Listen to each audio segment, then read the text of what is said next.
अभी एक हफ्ता भी नहीं बीता, मॉर्निंग वॉक के समय मैं जा रहा था। मेरी गति थोड़ी तेज थी और एक पति पत्नी मेरे आगे जा रहे थे और निश्चित तौर पर पति पत्नी आपस में बात करते हुए जा रहे हों तो थोड़ा गति उनकी धीमी रहती है। वैसे तो किसी और की बातें चोरी छुपे सुनना नहीं चाहिए, लेकिन खासकर पति पत्नी की तो बिल्कुल ही नहीं सुनना चाहिए। लेकिन अगर आपको कोई चीजें कान में पड़े तो आप कान भी तो नहीं बंद कर सकते। तो पत्नी पति को कुछ बता रही थी जो बात मैं सुन नहीं पाया, लेकिन पति ने फिर कहा कि ये तुमने ये सब सहन कैसे किया? Why don't you tell me, I would have said them right. पति ने बड़े तैश में कहा। तो पत्नी ने कहा, तुम्हें क्यों बताऊं? I can handle this, I will handle this. उसके बाद जो बात उसने कही उस पर शायद आपकी तालियां और जोर से पड़ेंगी। उसने कहा, मेरे पास चॉइस थी, मैं भी दीदी की तरह किसी अच्छे लड़के को देखकर, ऐसे घर को देखकर जहां मैं बैठकर ठाठ से राज करती, शादी कर सकती थी, पर मुझे मेम साहब नहीं साहब बनना था, इसलिए मैंने ये एक कदम चुना। तो ये जो आज का विषय है, एम्पावरमेंट से नेतृत्व तक, तो भारत की नारी अब मेम साहब नहीं बनना चाहती, वो साहब बनना चाहती है, वो नेतृत्व अपने हाथ में लेना चाहती है। 4 दिन पहले हम लोग तिरुपति में थे, मैं और मेरी पत्नी, और वो तिरुपति के संस्कृत विश्वविद्यालय में हम सब लोग बात कर रहे थे। तो वहां की कुछ छात्राएं जो संस्कृत में बीए कर रही थी, उनसे बात हुई। उसमें से एक बहुत अच्छी स्मार्ट सी बच्ची थी। उससे हमने पूछा कि तुम आगे क्या करना चाहती हो? तो बोले, मैं कुछ भी कर सकती हूं, मेरे पास बहुत सारे अवसर हैं, बहुत सारी अपॉर्चुनिटीज हैं। तो ऐसे ही मन में आया कि संस्कृत पढ़ के क्या अपॉर्चुनिटीज हो सकती हैं तुम्हारी? तो उसने कहा, क्यों नहीं हो सकती? और बच्चे जो दूसरा बीए में सब्जेक्ट लेते हैं तो उनके पास अपॉर्चुनिटीज नहीं होती क्या? वैसी अपॉर्चुनिटीज मेरे पास होंगी। आप यकीन मानिए, वो दिन भी आएगा, हो सकता है मैं एयर होस्टेस बन जाऊं और किसी फ्लाइट में संस्कृत में अनाउंसमेंट करूं, तब आपको कैसा लगेगा? उस 18-19 साल की तिरुपति में रहने वाली बच्ची के चेहरे का जो कॉन्फिडेंस था, जो विश्वास था, वो दिखाता है कि बात अब सशक्तिकरण की नहीं है, बात उससे कहीं आगे बढ़ चुकी है।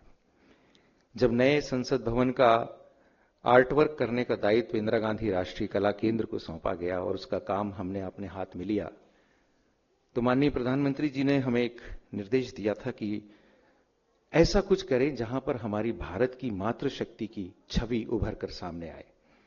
पता नहीं आप लोगों में से कितने लोगों ने भारत का नया संसद भवन देखा है। वहां पर 3 सेरिमोनियल एंट्रेंसेस हैं, जहां के प्रवेश द्वार हैं, महत्वपूर्ण प्रवेश द्वार हैं। एक का नाम ज्ञान मंडप है, एक का नाम संकल्प मंडप है और एक का नाम कर्तव्य मंडप है। तो जब ज्ञान मंडप पर हमें 2 दीवारों पर कोई 2 आकृतियां जो भारत की ज्ञान परंपरा का प्रतिनिधित्व करती हैं, रिप्रेजेंटेशन करती हैं, वो रखना था, तो हम सबके मन में आया कि ऐसी कौन सी चीज है जो दिखाए कि भारत की ज्ञान परंपरा कितनी महान है और साथ ही ये भी दिखाए कि कितनी समृद्ध है। आपको जान के प्रसन्नता होगी कि एक तरफ दीवार पर हमने नालंदा का विश्वविद्यालय रखा, जो कि निस्संदेह भारत की ज्ञान परंपरा का द्योतक है, और दूसरी दीवार पर हमने गार्गी और याज्ञवल्क को संवाद करते हुए दिखाया, क्योंकि हम ये दिखाना चाहते थे कि भारत की जो ज्ञान परंपरा है वो सिर्फ और सिर्फ इसलिए समृद्ध है कि भारत की मातृशक्ति ने उस ज्ञान परंपरा को आगे बढ़ाया है, समृद्ध किया है। और हम सब जानते हैं, अगर हम सब गार्गी और याज्ञवल्क्य संवाद की उस कथा से परिचित होंगे तो हमें मालूम होगा कि वो ऐसा बिंदु है जहां दिखाता है कि भारत की एक साधारण ब्रह्मवादिनी स्त्री भी अपने अंदर पूरे शास्त्रों का इतना समृद्ध ज्ञान रखती है कि वो बड़े से बड़े ऋषि मनीषी को भी परास्त कर सकती है, इतनी शक्ति थी। इसी संसद का एक केंद्रीय कक्ष भी है जो सेंट्रल हॉल जैसा है।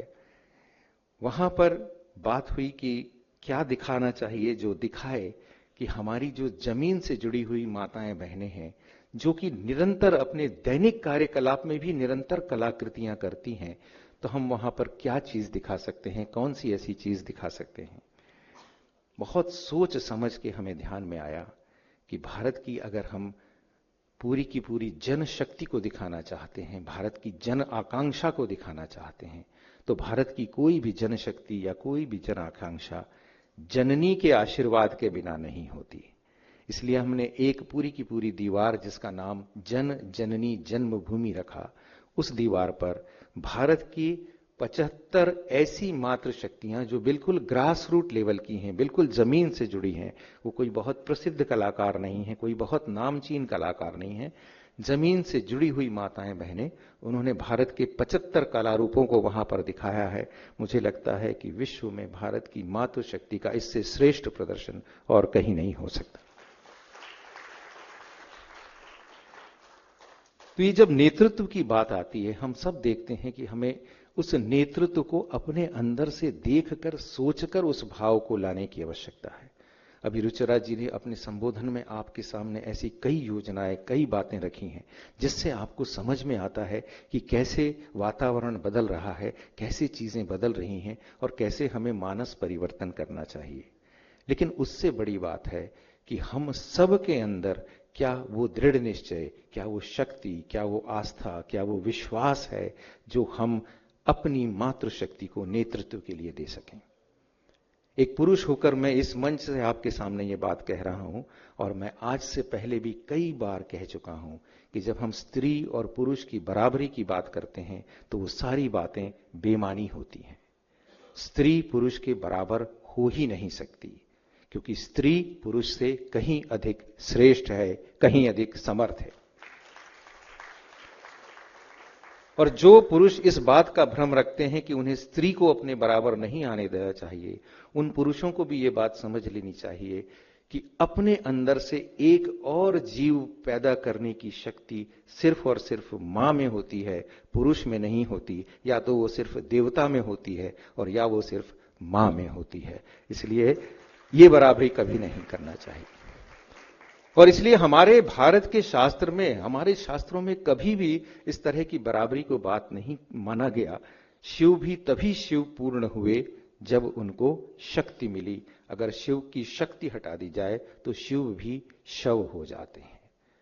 तो इन सब संदर्भों के साथ हमें यह सोचना चाहिए कि आने वाले समय में हम निश्चित तौर पर कहते हैं कि महिला आरक्षण बिल के बाद 33% आरक्षण होगा मातृशक्ति का। मुझे तो लगता है कि हम सबको संकल्प लेना चाहिए कि जब पुरुष और स्त्रियों का अनुपात समाज में बराबर होना चाहिए, बराबर है, तो फिर हर एक जगह पे प्रतिनिधित्व भी बराबर क्यों नहीं होना चाहिए।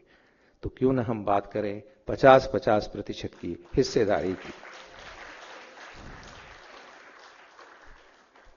और इस नेतृत्व में, क्योंकि जब हम देखते हैं, जब हम घर में रहते हैं, जब हम दोनों साथ रहते हैं, चाहे वो भाई बहन हो, चाहे पति पत्नी हो, चाहे बाप और बेटी हो, हम सब देखते हैं कि इस किसी रिश्ते में ऊंच नीच नहीं है, किसी रिश्ते में श्रेष्ठता नहीं है, किसी रिश्ते में लेन देन नहीं है, किसी रिश्ते में कोई व्यवहार नहीं है। ये सारे रिश्ते आपसी प्रेम के हैं, आपसी सद्भाव के हैं, आपसी विश्वास के हैं।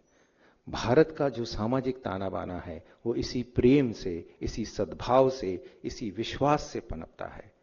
हम यूरोप की तरफ ना देखें, हम अमेरिका की तरफ ना देखें, हम सिर्फ और सिर्फ अपनी जमीन में जाकर देखें कि हमारी जमीन में कौन से तत्व हैं जो हमें इस बात के लिए प्रेरित करते हैं कि हम कैसे हमारी मातृशक्ति को नेतृत्व दे सकते हैं।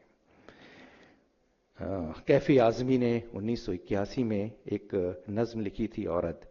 अगर आपने महिला दिवस के बहुत सारे कार्यक्रम देखे होंगे तो कई बार वो नज्म बजाई जाती है, कई लोग अलग अलग तरीके से वो नज्म पढ़ते हैं, क्योंकि निश्चित तौर पर उस समय, क्योंकि वो 1981 की नज्म थी, माना जाता था कि नारी शक्तिकरण की एक बहुत महत्वपूर्ण नज्म है। उसकी कुछ पंक्तियां मैं आपके सामने पढ़ रहा हूं। कद्र अब तक तेरी तारीख ने जानी ही नहीं, तुझ में शोले भी हैं बस अश्क फिशानी ही नहीं, तू हकीकत भी है दिलचस्प कहानी ही नहीं, तेरी हस्ती भी है एक चीज जवानी ही नहीं, अपनी तारीख का उन्वान बदलना है तुझे, उठ मेरी जान मेरे साथ ही चलना है तुझे। मैं सिर्फ कैफे आजमी साहब से क्षमा मांगते हुए उनकी इस नज्म का जो मतला है उसको थोड़ा सा बदलना चाहता हूं और कहना चाहता हूं, उठ मेरे जान मुझसे आगे निकलना है तुझे, मुझसे आगे निकलना है तुझे। बहुत बहुत धन्यवाद।